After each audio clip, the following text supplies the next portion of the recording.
రాష్ట్ర ప్రభుత్వం ప్రతిష్టాత్మకంగా అమలు చేస్తున్న ఇందిరమ్మ ఇళ్ల పథకంలో భాగంగా ములుగు జిల్లాలో సామూహిక గృహప్రవేశాలు జరిగాయి.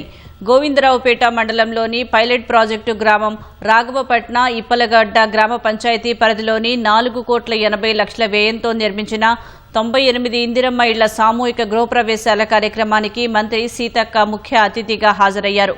లబ్ధిదారులతో కలిసి వేడుకల్లో పాల్గొన్నారు. రంగాపూర్లో 27 మంది లబ్ధిదారులకు ఇందిరమ్మ ఇండ్ల పత్రాలను అందజేసి నిర్మాణాలకు సీతక్క శంకుస్థాపన చేశారు. మరి గృహ ప్రవేశాలు చేసిన మనోళ్ళందరూ కూడా ఆడబిడ్డల్లాగా నన్ను ఆదరించి ఏ ఇంట్లోకి పోతే ఆ ఇంట్లో సారే సీర పెట్టి నన్ను అంటే వాళ్ళ ఇంటి ఆడపడుచుల్లాగా చేసుకున్నందుకు నిజంగా చాలా కృతజ్ఞతలు. కోటీశ్వర్లు ఉన్నోళ్లకు ఏదో చేస్తే మనం ఇచ్చేది ఏది కూడా వాళ్లకు లెక్క కాదు. కానీ పేదవాళ్లకు చేస్తే గుండెల్లో పెట్టుకుంటారు. వాళ్ళ గూడాలకు, తండలకు, ఊర్లకు పేర్లు కూడా పెట్టుకుంటారు. మన ప్రాంతాలలో, అటవీ ప్రాంతాలలో ఇల్లు లేకుండా బాధపడేటువంటి వాళ్ళందరికీ కూడా యుద్ధ ప్రాతిపదికన ఇల్లు ఇవ్వాలని చెప్పడం జరిగింది. కాబట్టి ఇంకా 2,000 ఇళ్లను కూడా సెలక్షన్ చేస్తాం.